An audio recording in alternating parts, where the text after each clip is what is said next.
It's happy time, people. It's time for Yay or Nay. First up, this has definitely been making the rounds today, pun intended. Yes, that is the president shortly after arriving in Germany Sunday morning for the G7 summit. And here he comes in just a moment, drinking not exactly a cup of coffee in the morning. Oh no, he's having a beer. Right. And that's at the ceremonial breakfast for the summit, along with German Prime Minister Angela Merkel.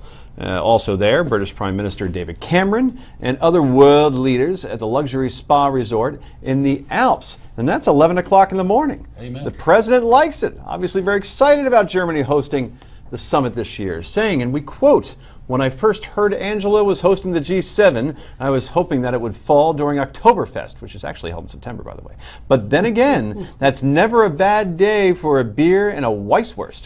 I've heard of Brockwurst, never heard of Weisswurst before.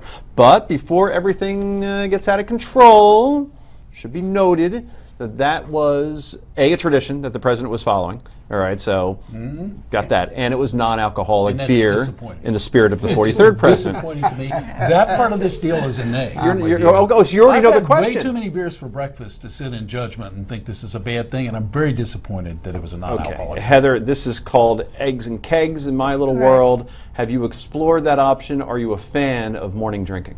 I have explored it. I'm more mimosas than eggs and kegs, but I will take it on occasion. Absolutely. I don't even have to ask you. This is like a rhetorical question. I mean, you know I like eggs and kegs. But more importantly, we know that the president could have handled one beer, even in the morning, and still not lost his wits. But I do have to point out, did any of you get to see any of the reporters on TV set against the Alps as the background? Tremendous. It was stunning. Great visual. We should have all the meetings over there. Oh no, we should do the show from over there. Oh, nah. Wouldn't that be interesting? And it would be 7 o'clock at night, and half of us would probably not be able to make it for various reasons. There is a reason why actor-directors aren't stand-up comedians, and here's the proof. Clint Eastwood made an ill-advised and confusing joke during the taping of the Guys' Choice Awards for Spike TV Saturday while introducing The Rock.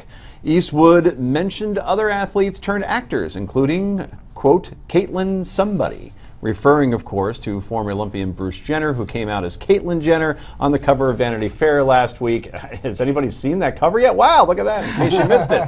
Anyway, the joke got 0 laughs from the audience and will not be included in the show when it airs. Should the joke have been cut, Heather Hansen? Well, I think it was the only joke that was cut, and to me that's ridiculous. I mean, he's made some bad jokes in the past. That whole chair thing was not the greatest. They didn't cut that. I think it was just a little silly that they cut that one joke. Yeah. Yeah. I think Clint Eastwood should be cut. I mean, if he can't figure out by now that he cannot tell a joke that works, they don't have Clint Eastwood. But life is easy. Comedy is hard. Come on.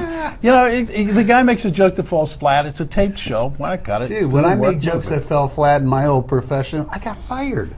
Well, but that's because you were supposed to be legal, I think. I was supposed to be funny. I was supposed to be funny. You were a lawyer. Moving on. No, not always. Is there anything worse than a bad joke? No. Is there anything worse than an angry mom? Well, try 1 million angry moms. Yep, the group, 1 Million Moms, part of the American Family Association. They're at it again. Only this time, they're upset with the Fox television network over a show in their 2016 lineup about the devil.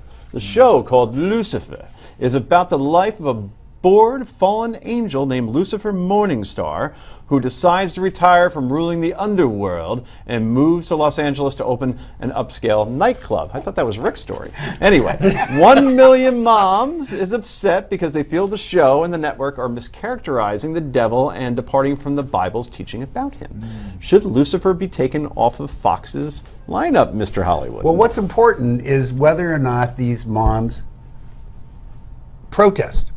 And if they protest, if they call for boycotts, because that will guarantee the show will be a hit. Well, Heather, you were eyeing that Lucifer up like a leg of lamb. No, I was checking it out. I want to see what the show's all about. You're checking it out. I have no problem with the show. I don't think it should be pulled. If they don't want to watch it, they don't have to watch it. Okay. Bill? 0 problems, and 126,000 is way short of 1 million. So. That's true. Yeah, that's if I'm doing the math correctly, it's 974,000. No, 874,000. Well, let's go before we embarrass ourselves further.